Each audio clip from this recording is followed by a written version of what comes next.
শুভেচ্ছা সফরে যুক্তরাষ্ট্র নৌবাহিনীর যুদ্ধজাহাজ ইউএসএস ফিটজেরাল্ড ৮ অক্টোবর বুধবার চট্টগ্রাম নৌ অঞ্চলে পৌঁছেছে। বাংলাদেশ নৌবাহিনীর জাহাজ বানৌজা আবু উবাইদাহ জাহাজটিকে অভ্যর্থনা জানায়। আইএসপিআর এর তথ্য অনুযায়ী এই সফরের লক্ষ্য দুই দেশের নৌবাহিনীর সদস্যদের মধ্যে পেশাগত জ্ঞান, অভিজ্ঞতা ও প্রযুক্তি বিনিময় বাড়ানো। আপনার প্রিয় কাপড়ের যত্নে এলো এনজাইম সমৃদ্ধ Arik silver wash detergent powder 500 গ্রাম মাত্র 70 টাকা। প্রিমার্ক।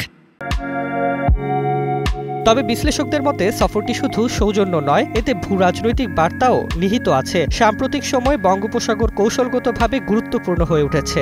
ভারতের প্রভাব, চীনের উপস্থিতি এবং যুক্তরাষ্ট্রের ইন্দো প্যাসিফিক কৌশল এই অঞ্চলে নতুন ভারসাম্য তৈরি করছে। বাংলাদেশও এর কেন্দ্রবিন্দুতে অবস্থান করছে। ফলে যুক্তরাষ্ট্রের এই সফরকে অনেকে দক্ষিণ এশিয়ায় প্রভাব বিস্তারের ধারাবাহিক কূটনৈতিক প্রচেষ্টার অংশ হিসেবে দেখছেন।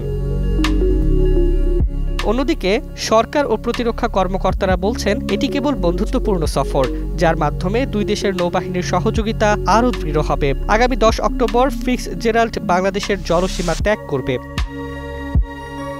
২০২২ সালেও যুক্তরাষ্ট্রের একটি যুদ্ধজাহাজ একই উদ্দেশ্যে বাংলাদেশে এসেছিল। ধারাবাহিক এই সফর ইঙ্গিত দেয় ঢাকার সঙ্গে ওয়াশিংটনের সামরিক সম্পর্ক ধীরে ধীরে আরও গভীর হচ্ছে, যা আঞ্চলিক নিরাপত্তা ও কৌশলগত ভারসাম্যের ক্ষেত্রেও নতুন তাৎপর্য বহন করছে।